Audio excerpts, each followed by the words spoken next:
Hello, everybody. Jay Smith back with you again, and we're talking about music theory.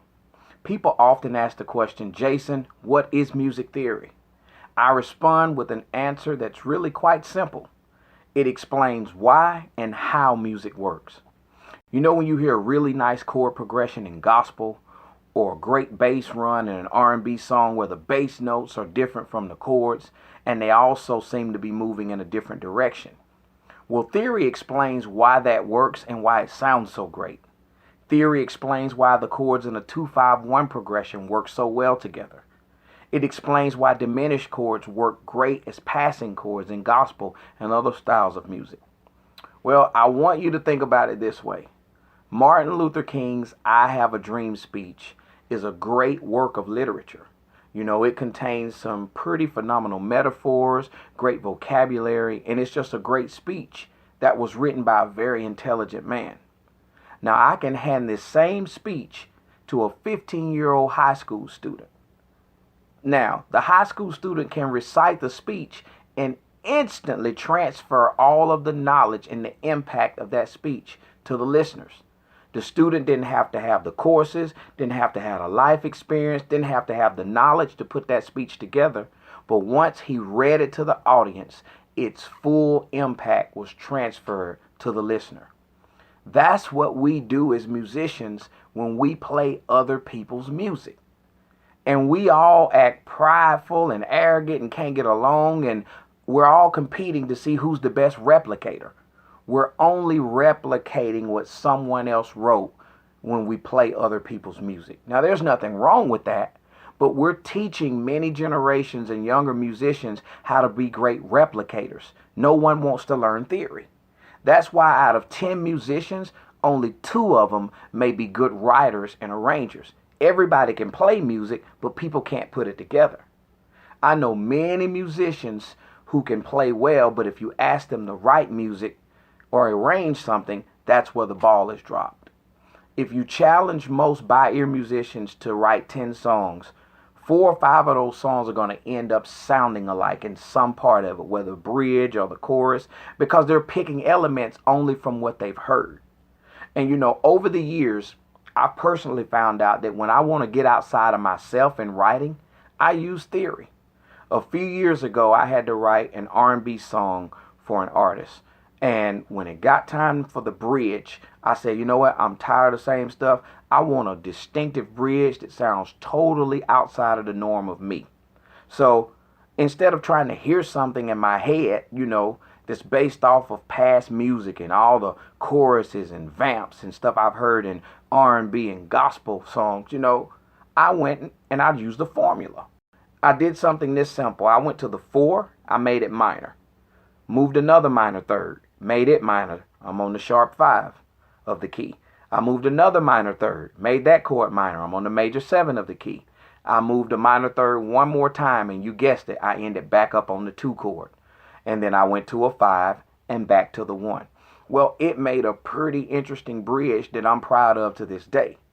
It's things like this that theory can help change. And you know, once you learn why chords work together, how progressions work together, you look at music totally different. Instead of playing in this straitjacket of the number system and being inside of a key, you can take your chords and your music in any direction, because once you learn how the chords work, you can pick any chord to facilitate your next movement and go to crazy places. That's what theory does. You don't just learn that an augmented chord is 1, 3, sharp 5. You learn its uses.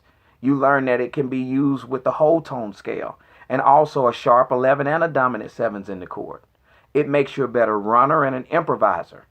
I'll tell any of my students that I'd rather you play with basic 3-note triads and know more about theory and where you're going than to play with all these fat chords and not know anything about music. It's useless, and it limits you to only a few genres, and you know what I'm talking about.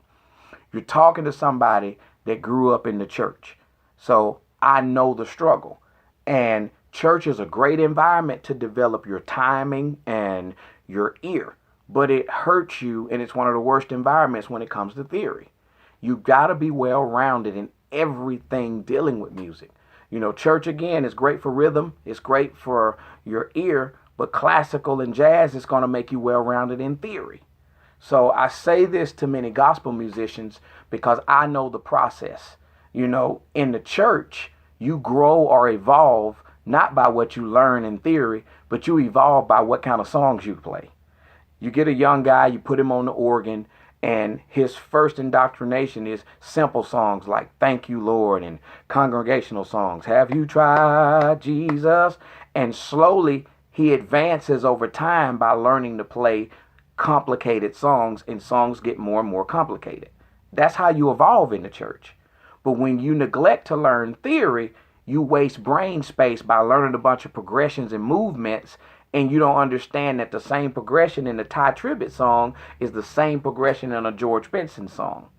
That's what theory does. It bridges all of these gaps, and you don't sit and memorize a whole bunch of positions. So many players I know, that play by ear, they're phenomenal players, and but they'll admit to me and many other people that they're close to, man, I want to know where I'm going. Not knowing where I'm going is an issue to me. So not learning theory, guys, you're robbing yourself of the greater part of you. You're not getting the best out of you. It's much more to you than just those positions you memorize. Have the courage to go get some books and learn some theory and take your playing to another level. Don't make the mistakes I did, younger guys.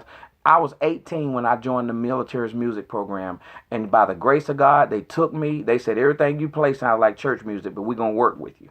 I had to learn the right voicings. I had to learn how to voice my chords, how progressions work. And now you don't know the comfort I feel when I walk into any musical environment and I know what's going on. And it's because the theory shows you the framework of why this song is moving here, why it's doing this. So learn theory. I challenge you, pick up a book and take your playing to the next level.